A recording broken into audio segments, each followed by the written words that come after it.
Good morning, everyone. This is today's Traders Daily Discipline. It is September 2nd, Tuesday, 2025, day after Labor Day weekend.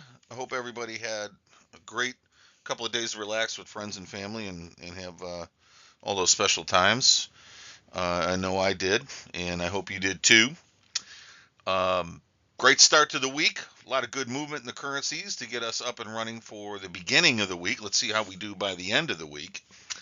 And I've got a little bit of an insight that I want to share with you today. Nothing huge, but sometimes it's the little things that make the biggest difference in our growth potential. Let's go ahead and get our quote started for our Traders Daily Discipline for today. The brain is a wonderful organ. It starts working the moment you get up in the morning and does not stop until you get into the office. From Robert Frost. For those of you that are not familiar with Robert Frost, he passed away a little more than 60 years ago, and he was considered one of the top American poets. He wrote most of his work as an insight into New England. Wrote some famous poems that you probably have heard little bits and pieces of, like The Road Not Less Traveled. But I think that his legacy is basically the fact that he took a different point of view to daily living, one of which was suffering is part of our lives, and that's okay. And it's not trying to get rid of suffering that makes us successful, but it's the ability to endure suffering and make your life beautiful in the process that is true success. And I would have to concur with that. However, when he's talking about the brain here, and we're talking about us as traders, when you stop to think about this, the brain is really the only trading tool that we really have. Everything that we surround ourselves with as traders that we believe are going to help us win. Let's say it's our tools in our toolbox. And that can be things like technical analysis or fundamental analysis or new, faster computers, whatever the tools in the toolbox are that we consider significant to our trading method.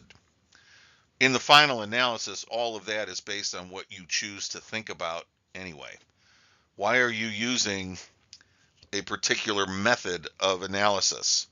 It's because you've thought it through to the best of your ability and it resonates with something that you already are thinking about or already value or already have made choices upon. And a lot of times those things we're unaware of what those are. We're ignorant of those things. We like something because it sounds good, but you know what? We really haven't thought about what it means to sound good. What is good? What is it about that thing that you're doing that you're spending all your time and effort on, and you're not making any more money, but why you keep spinning your wheels with it? You know, I am amazed at how many times I'll ask just one simple question to somebody, and in the course of mentoring or coaching them, and they'll look at me with a blank face and say things like, I never thought of that, or I don't know, I can't answer that. One of my favorites is, how often is your technical analysis correct? I mean, you focus on technical analysis. How often is it correct? And they'll say, how often is it correct? Yeah, well, if you choose to do a trade using it, how often is that a winning trade that makes real money? Oh, I don't know, is a very common answer. How could you not know? Some people will say, well, I usually get about 50% winners.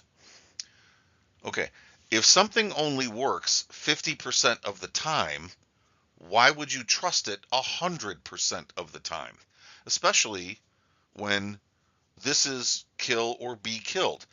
If you were a soldier and your general told you to go out and shoot the enemy, go run up that hill right there, and when you get to the enemy, shoot him and use this gun, and he hands you a gun, and you know the enemy's going to be shooting back at you, And then as you start running up the hill, he yells out after you, "Oh, by the way, that gun only fires half the time." What? What? Was that the silliest thing you've ever? Why would you trust something 100% of the time when it's only helping you half the time or less than half the time? See, brain's a wonderful thing. You got a lot of good reasons for using that system. But then your brain stops working once you get into the office, and for some reason, that's never discussed. And I think it's time for us as traders to do that.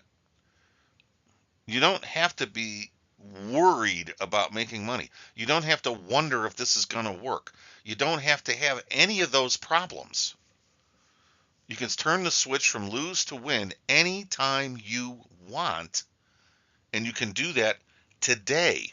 But you can't do it using a method of thinking that is stuck in something or inside of a paradigm that simply is not working.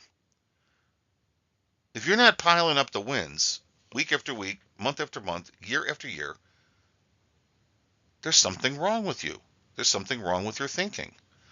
There's something you're acquiescing to. You're accommodating to loser thinking. Something is not right, maybe is the best way to say it. Definitely wrong, but it's also not right. How do you fix that? Do you want to fix that? Do you believe it's possible to fix that? I would challenge you to remember that, as Robert Frost taught us, the brain is a wonderful thing.